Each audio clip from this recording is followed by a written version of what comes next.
Welcome back to Project XP. I'm your host H, and today we're going to be going over installing spark plugs. Really easy on the Coyote engines. If you have a 5.4 still in your Expedition, they're going to be a little bit more difficult.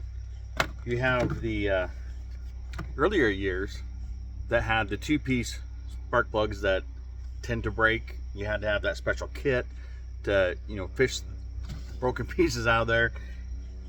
It was horrible. So if you have one of those,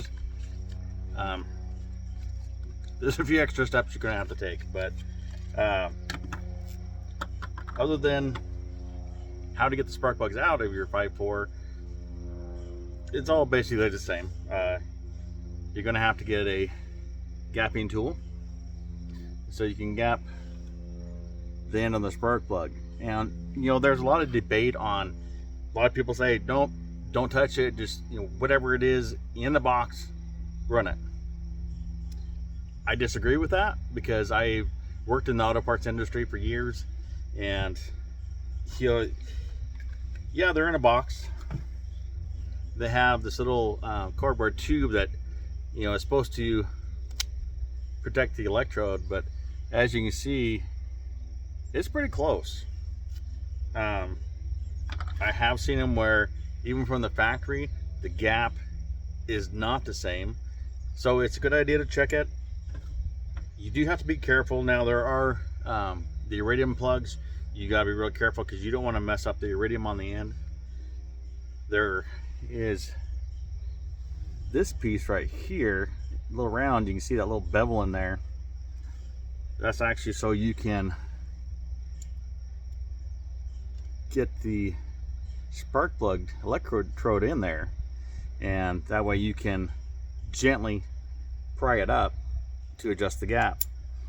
Now some people will take it, if you want to close that gap, they'll smack it on the table or something like that. You can do that. You got to be careful because sometimes you'll smash it too far. You can sometimes tap it on the end of the spark plug gapping tool. Sometimes that doesn't work. You just have to, you can also just put pressure on there and slowly adjust it. Now, looking online, there's a lot of different variations of, or opinions rather, of the spark plug gap. They range from, what was it, like 44 to 47. There's 47 to 54. Most things I've seen have been right around 51 thousandths of an inch. Now, as you can see, it's got this graduated lip here. So it starts out down here, 20 thousandths. And so you want to put the spark plug in there, right in between the gap there, and you want to slowly slide it around. And this one is stopping at about 32 thousandths. So that proves my point that you can't just throw these things in there and expect them to be right. You're going to have misfires, you're going to have poor runnability, poor idle, poor fuel economy. That's really important nowadays. You gotta do everything you can to get every miles to the gallon you can. So what we'll do, so we'll take it, put it in that loop, and just ever so gently pry back on it just a little bit. And believe me, you don't have to reef on it. You got to be very gentle with it. After you do it for a lot of years, you develop a feel for it. But even then, sometimes you get in a hurry, or you just want to get the job done, and you can reef on it, and then you're at 70 thousandths, and then, well, that was way too far. I'd rather do it slowly and get it that way than have to tap that electrode back down to get it to where it needs to be. So adjust this here a little bit. That felt like it went way too far. Let's see here. And then so right now, you see that there? We're about 40,000. So we'll go a little bit further here. And there's times when the electrode is bending, but it doesn't feel like it. And you're tempted to reef on it some more, but don't. Just take it slow and easy. This process does take a while. But you want to make sure that, you know, now we're up to about 46, 47, something like that. Still a little farther to go here.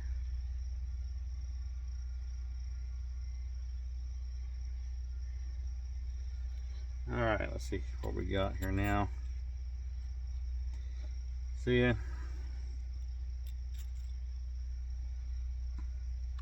Now I'm all the way up to about 58. Went too far. I'll just gently try to pry that back down there.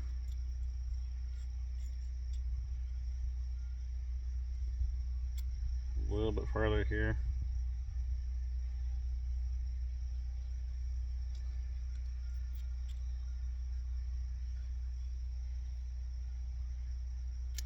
A little bit too big, so I'll go a little bit farther.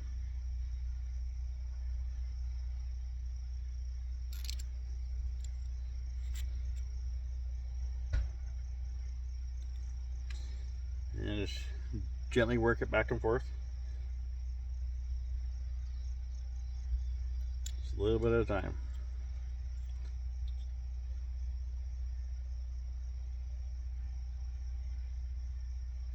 Let's see here, we got.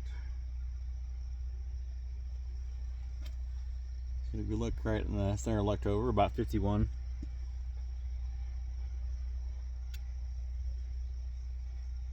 Alright. So yeah. Set that one aside and make sure as you're doing this you have two piles so you don't I mean, it kind of goes without saying, so you don't keep on going with the same ones over and over. Make sure that if you want to put them back in the box when you take it over, slide that little cardboard tube back on there so it somewhat protects that, and then you can gently put it back in the box so it's ready to install. And I'll go to the second one here, and oh man, these things are terrible. Yeah, this one about 31. So anyway, looks like I'm gonna have to redo all these.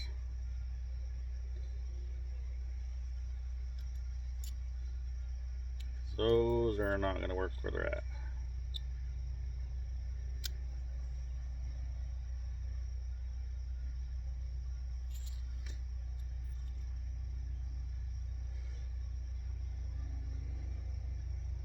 You'll get a feel for it. The more you do it, the easier it gets. But the problem is that, you know, if you're not a technician where you're doing this stuff all the time, you're not going to be doing your spark plugs, but depending on your make and model,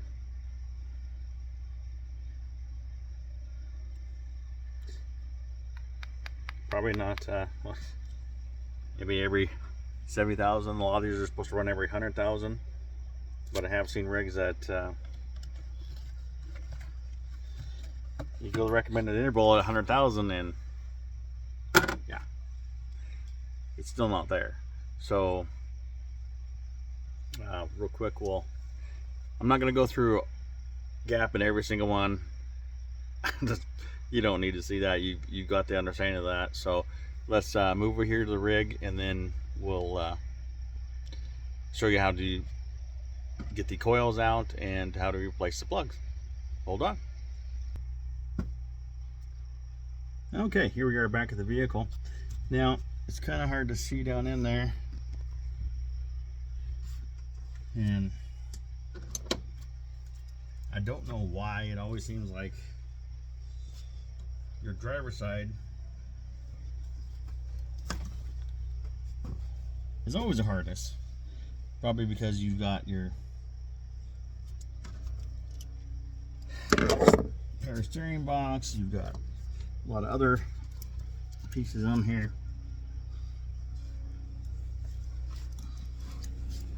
So now we get in here, and on these ones,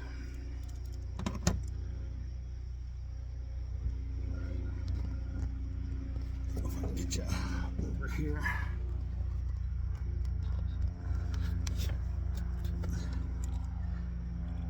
All right. Another way. Sorry, this is really hard to get in here to see this. There we are. So you have this little red tab here, like most connectors nowadays. You pull it up to unlock it, and then you can press down and pull that out. So let's do that real quick and get some of this better here. Hold on. All right, well, get my hand out of the camera. That one, the lock did not want to let loose, so I had to fight a little bit. So now you got the little 8mm bolt on there. You take that off, and then the coil pops out. So let's do that.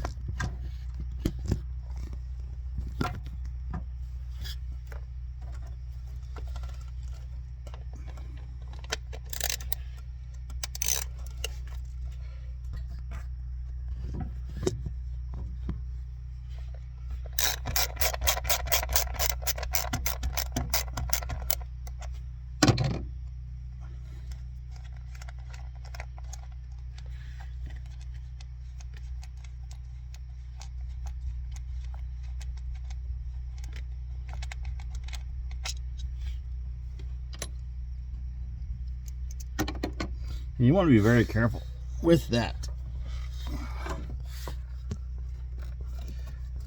little bolt down there, because you drop it and oh, you wouldn't believe all the different places they can hide. Sometimes you have to give the coil a little twist.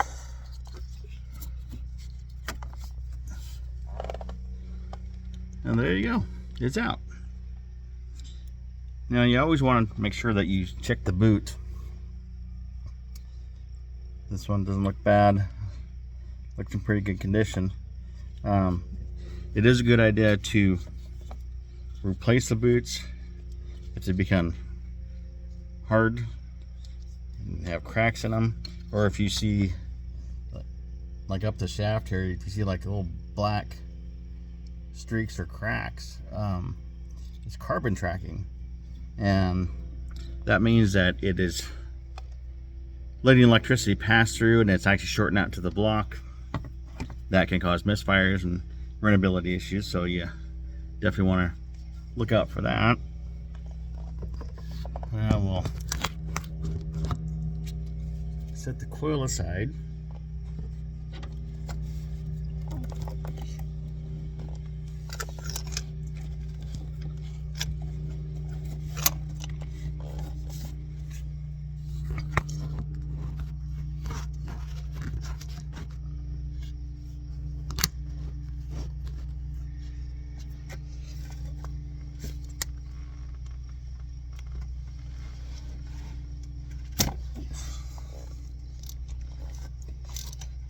Make sure you use a good quality spark plug socket, because they have the rubber sleeve inside that keeps the spark plug from breaking when you're twisting it, because sometimes these things can be really tough to get out, especially when, you know, this one has 148,000 miles on it. I don't know that anybody's ever done the spark plugs on it. That's why I'm doing them, just to be on the safe side here. And don't be afraid to get, you know, a longer extension to get your hands up out, so you not have to deal with all this other stuff in the way. And I do recommend getting a spark plug socket that has a lock on the end, so that way you lock it in there, spark plug socket does not come off. Because especially on a lot of these new rigs where they're down in the hole like this, it's really easy to lose your socket down there. Alright, that doesn't look too bad. It's definitely got some miles on it. You want your spark plug tip to be a nice light brown. If it's really black, you're running rich or oil fouled, you're going to notice it. Especially with oil fouled, it'll get all black crud built up on there, and then what it'll do is it'll cause this gap to get messed up, and then it's not going to run, or it's going to run really poorly. So you just take that, and there's that rubber insert I was talking about. Just pull that off. Make sure you get it back in there so you don't break the new spark plug.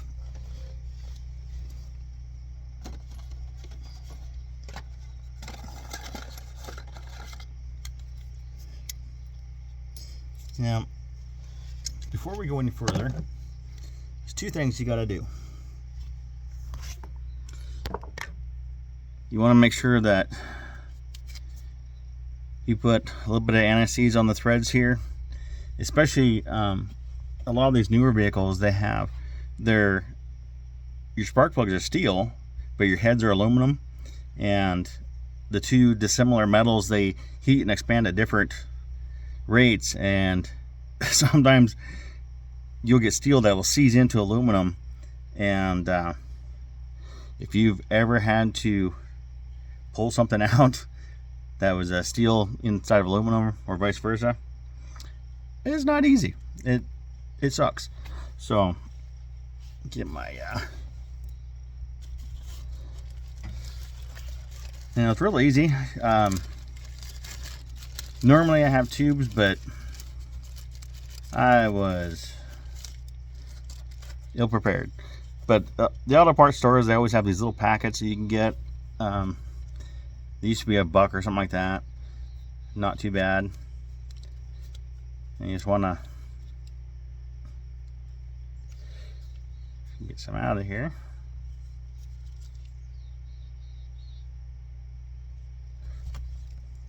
Just want to make sure that you coat it all around the tip, the dielectric grease, and this will help seal the connection to your coil. Or if you have spark plug wires, it helps seal that connection. And it also helps so when you go to take it off next time, there again, you got metal on metal contact and it rusts, and then it makes it really hard to come off. You'll rip the ends of the spark plugs wires off. But it also, whenever you put new plugs and wires on, and I didn't believe this for the longest time, but if you brand new wire, new spark plug, clip it on there, it makes contact, it's great. If you pull it off, you will cause a misfire. I'd always heard that, and then one time I was in a situation where I had to take that off, And yeah, it was running perfect. And it was an older 5.0 and an 88 F-150 I had, but yeah, as soon as I did that, it was missing, and the engine was trembling. It just wasn't good. So, and I forgot my dielectric grease, so I'll be right back. Oh, wasn't that quick? I said dielectric, but I meant my antiseize. Now, you don't want to go crazy with this stuff. You just want a light coating on there. And there again, there's a lot of preferences. Some people say that you have to use the copper antiseize.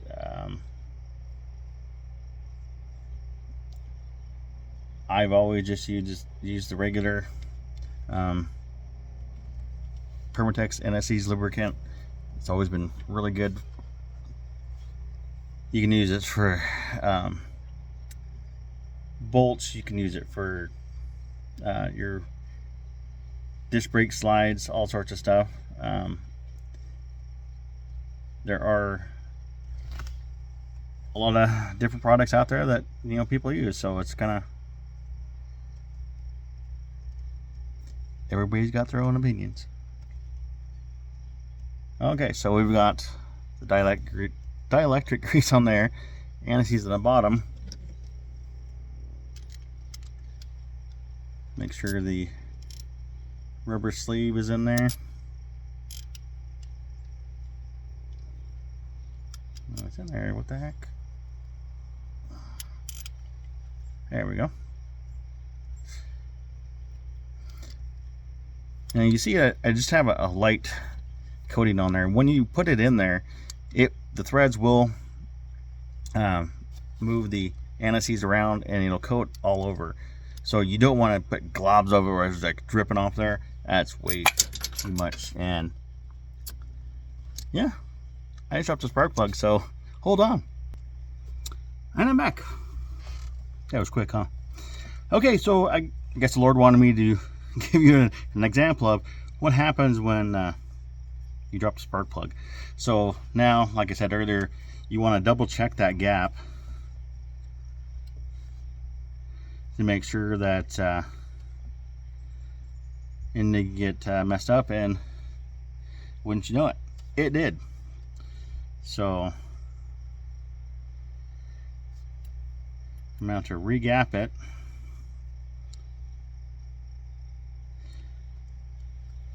A lot of people, they put it in there, you don't check the gap again. Oh, it's fine. And then your rig runs terrible. And then you're trying to figure out why, thinking, well, what the heck, I just put brand new spark plugs in here. And well, you did, but that gap got messed up. And then now you're chasing other things, thinking that it can't be the spark plugs because I just put new plugs in there. When yes, you did, but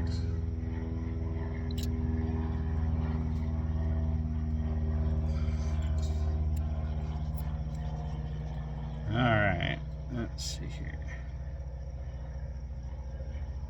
Almost there.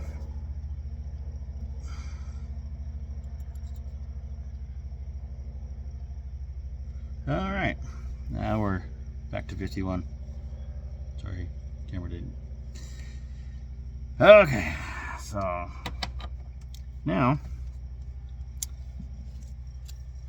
going to have to reapply the dielectric grease, because you also want to wipe everything clean. If you're in a shop, the chances of getting sand and stuff on there, if you clean your shop, pretty rare. But as you know, I'm out here in the country, so there's dirt and sand and who knows what else, and it doesn't take much for, especially sand. Sand gets everywhere. If you have ever gone wheeling out in the sand dunes, it's fun. I recommend it, but just be prepared because sand gets everywhere. I used to live by a sand dune, and there. Now it's good and solid. So we went out wheeling with the local off-roading club, and from where I'm from, we're used to playing in the mud, not the sand. It is way different. I got home and you know, we're out there in the summertime, so as you can imagine, it's hot, but you're also out in the water, and so you're trying to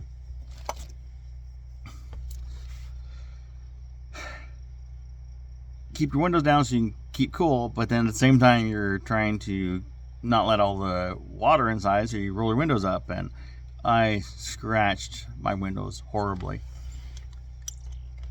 Lesson learned. And then I got home, and I was washing sand out of places that I didn't know that sand could get in there. It gets everywhere. I mean, everywhere. Just like when you go to the beach and you just sit on the sand, and it gets in every single crack. Well, yeah, same thing with your four-wheel drive.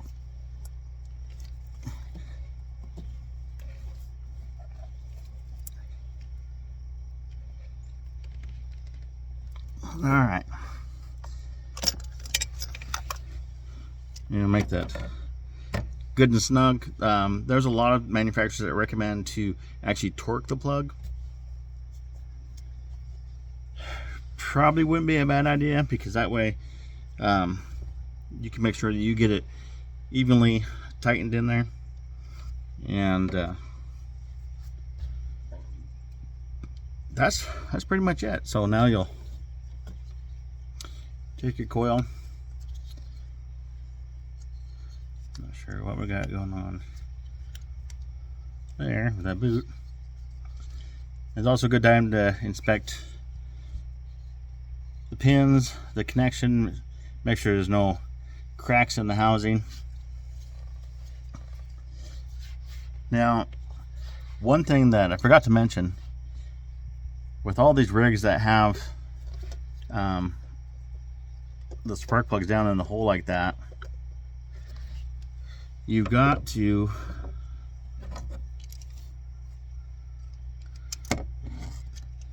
make sure,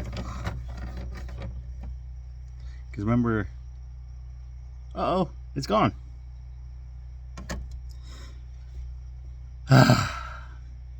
So yeah, get a good quality spark plug socket where that rubber insert is glued in there so it doesn't come off.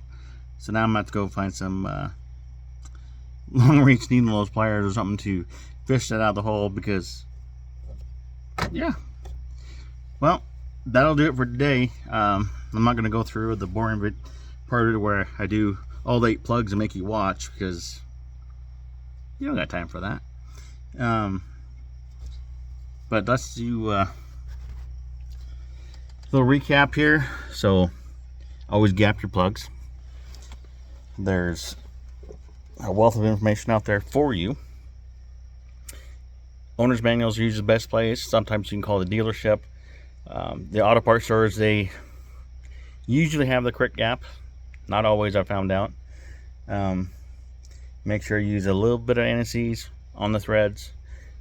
some dielectric grease on the tip of the spark plug. Check your coils or wires, whichever the case may be. Make sure they're in good condition, and take it easy. Don't be in a rush. You want to do the job right, otherwise you're going to do it again, and then that'll cost you more time and probably a lot more frustration. So that's going to do it for today. I hope this helped. If you have any questions, give me a holler, and as always, keep it on the wheels. God bless, and have a great day.